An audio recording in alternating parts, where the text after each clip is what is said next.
My friends and I went hiking on Mount Charleston over the weekend. It's about an hour outside of Vegas, and they have a trail called Mary Jane Falls Trail. Mary Jane is another word for pot, so as a PLO player, I gotta go find some inspiration there. Well, I wasn't actually too inspired, not gonna lie, but at least I studied some ranges.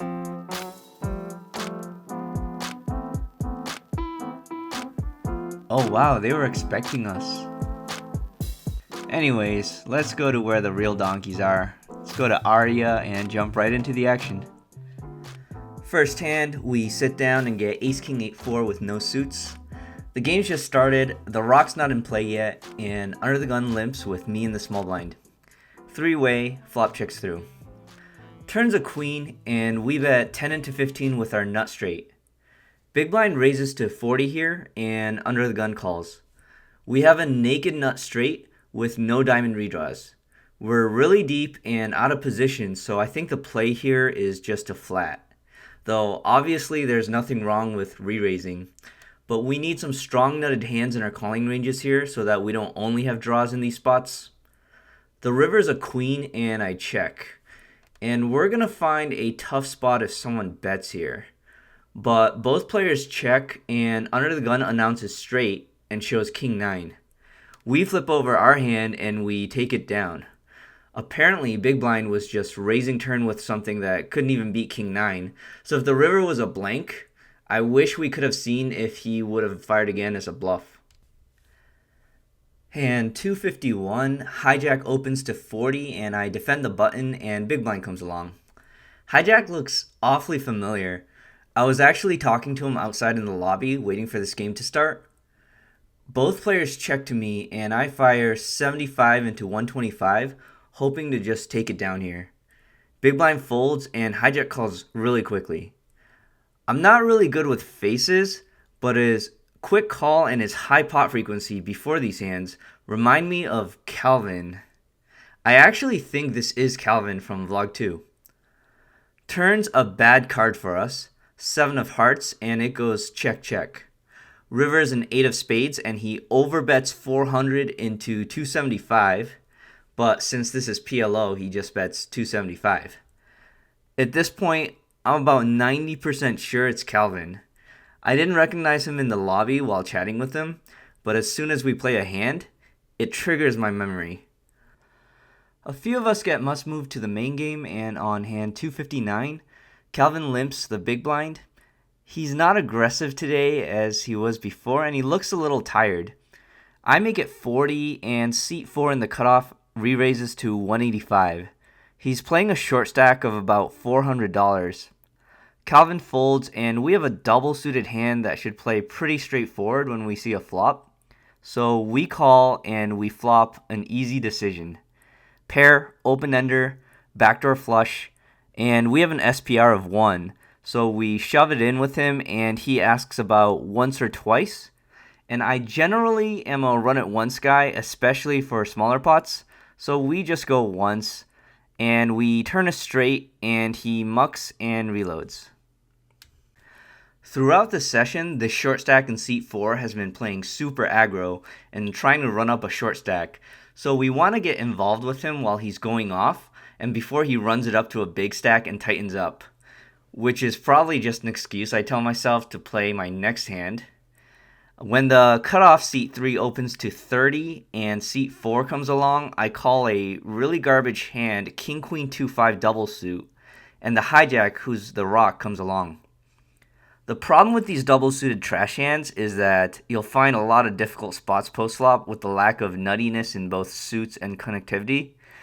But I get kind of bored with live poker, so I play looser than normal and I trust my instincts to try to navigate post flop spots.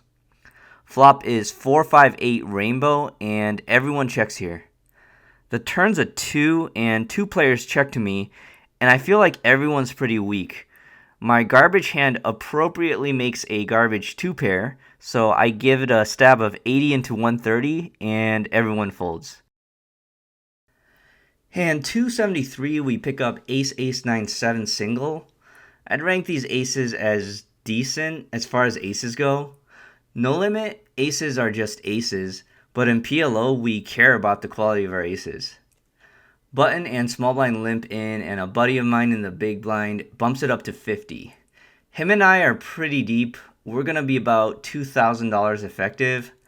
I know a lot of people in these games shy away from 3-betting ace-ace a lot because they just really don't know what to do post-flop when they miss, and the pot's so inflated. But these are pretty good quality aces, so I'm going to 3-bet here and show you guys how I navigate tough spots in 3-bet pots. In fact, it's going to be multi-way since middle position also comes along with a cold call. But there's no tough spot today. It's another easy flop for us, top set, no problem. I bet 475 into 560, and my opponents, who also have an easy spot, just fold pretty quickly. Hand 294, Calvin opens to 55 after a couple limpers, and I flat, and it goes 3-way with seat 4. Flop is queen 10-10 with 2 hearts, and of course we have trips and hearts. Calvin bets 100 into 175. We don't need much protection with this hand, especially against an aggressive opponent, so we just flat and seat 4 folds. Calvin knows what's up though when I call here, so he checks when the 2 of hearts hits on the turn. We bet 175 into 375. We'll lose to nut flush if he has it. If he calls, we'll check back river, but I don't imagine he will ever raise here or show much aggression, given that we could have a lot of boats. If he raises, I think he'll just have a boat himself and will reluctantly fold. But it's Calvin and he usually has nothing, which ends up being the case here, and he makes the fold. Another straightforward hand. Hand 320, we lose a little bit here. We open double suited ace-7, 2-5, and there's a 3-bet. And we go to the flop 3-way and miss. There's heavy action between 2 other players, so we just have a fold here. And then we pick up King Jack Jack 2, which we complete the small blind, but under gun 1, seat 3, who's a pretty tight, straightforward ABC player, he bumps it up to 50, and we go 3-way with the big blind. Flop is Ace Jack 4, under the gun bets 110 into 150, and being that he's pretty tight from these positions, there's a very real threat that he has ace-ace here. We're really deep with him, and he has us covered, so I think the only play for us for now is to just check call. The turn's a 7 of hearts, and we check. Now, if he fires this turn, we're sweating a bit, and we'll face our first tough decision of the night. But ultimately, I think we have to check call and evaluate his river line. But of course, he just checks back, and life is really easy once again. We definitely have the best hand, and the river brings a queen of clubs.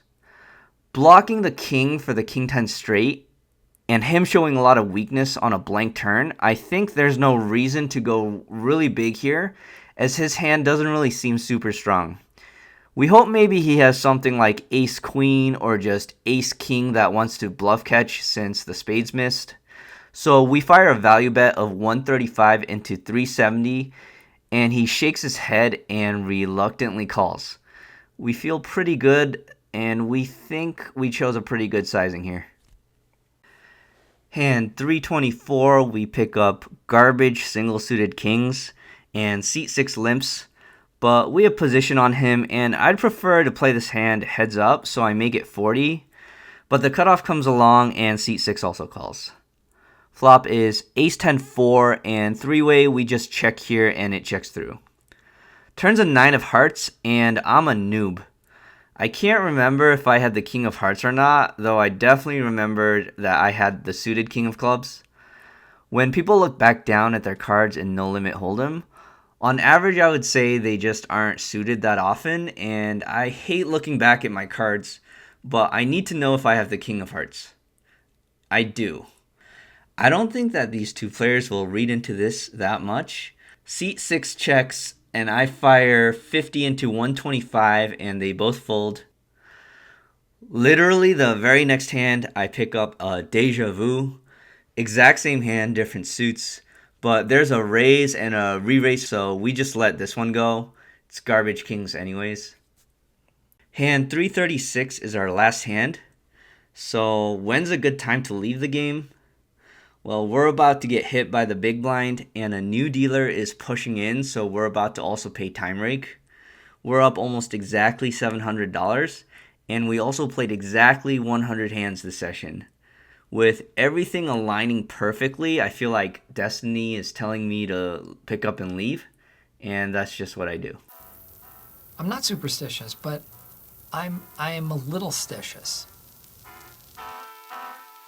We were in this game for $2,000 and cashed out 2704. We didn't have any difficult spots, so it was a pretty smooth session for a quick profit. As always, here are my hands and some graphs. I record every single hand I played, and every session that I've logged so far is actually every session I've played to date. Going forward, I'm going to try to get more sessions in to try to hit 1,000 hands played, and that's also going to include everything regardless of whether a session is boring, or if I'm stuck like $10,000, or if I play like an absolute donkey. I'm still going to show it all here.